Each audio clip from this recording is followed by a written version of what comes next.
Hey, what's up there, Dice Rolls? Paul here, and I'll be your DM for a while. And today I want to take a look at a D&D zine, D12 from the Yum DM.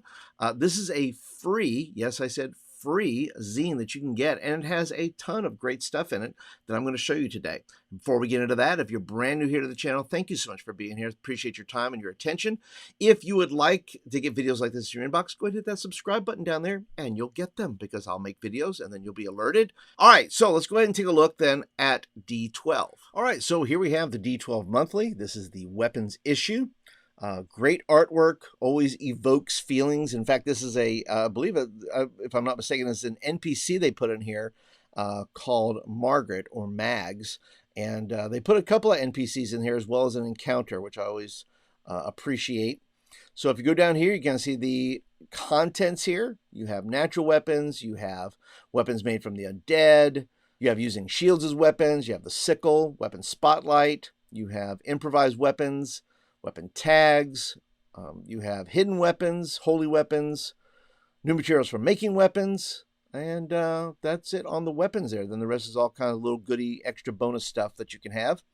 So let's go ahead and drop down there. And you can see they have a little Patreon there. So you can go over there and support the creator, which I am in favor of. Always support these creators because they offer some value. All right, so here we have the natural weapons. And I want to focus on this axe beak axe. And I always thought that was like weird, right? There's an axe, why would I use that? But now I'm like, oh, I want to use that all the time. I want some axe beaks just going after my players. I don't like the way the first edition one looks. I prefer this one instead because I think that axe nose there, that axe beak, looks more like an axe. Then you have, I just happened to be looking for this. I was Googling stuff, looking for my axe beak photo there. And then I found this, which is the axe beak tomahawk. I mean, who doesn't want an axe beak tomahawk? I mean, look at that thing. It's tremendous. And plus you get the bonuses and whatever the attacks of the actual axe beak, you kind of get that in there as well. So let's go ahead and move down here. So the axe beak has, it says the leg of an axe beak. Now the way they build it here is the leg of an axe beak is fused with the talons gripped onto the skull of the creature with the beak acting at its blade. Game effect is when charging, the wielder may make a free trip attack against the opponent in addition to regular damage if a successful hit is achieved. Now, I like this because I'd like to see more trip and bash. I'd like to see that. I'd like to make that, maybe that's a bonus action at third level, something like that, where you can come in, you trip, and you just turn around and smash. I think that'd be a great bonus action to do. If you can do the trip and then the smash, I just think that looks great visually. I think that's a great visual storytelling type of action that you can put in there. And then you have your normal fare here. You have dragon fang daggers. You know, everybody's all about the dragon fangs. I like this bone devil spear. The stinger of the bone devil's tail forms the poisonous spearhead of this pale, chitinous pole arm.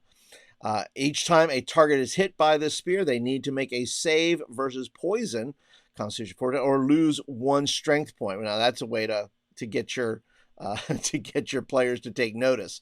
Now, what I also like about that is if early in the game, if you get you know, these fiends or foes attacking with these items, it can then be a preview of what is to come. So maybe some people are fighting with these axe beaks, which means axe beaks are going to come get you.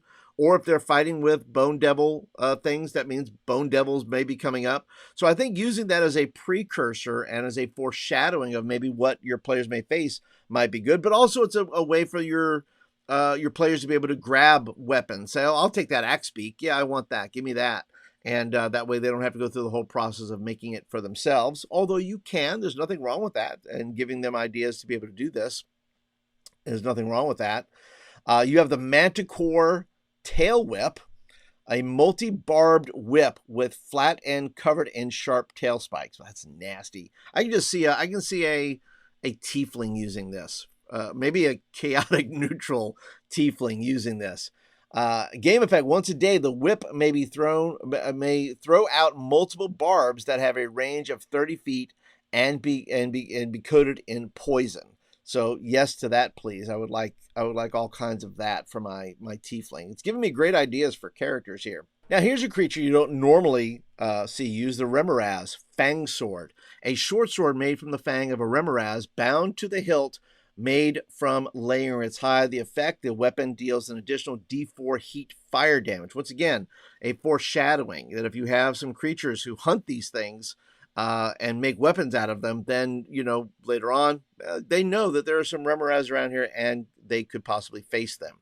All right, so I hope you enjoyed that little sneak peek of D12 Monthly. I'll go ahead and leave a link down below where you can grab this issue as well as past issues of D12 Monthly. So tell me what you think. Did you enjoy this zine? What do you think of some of the weapons that are there? Leave me some comments down below. Would love to hear from you. Be sure to click that thumbs up button. Let me know you like the video and you want more of them. And I'll catch you guys in another video.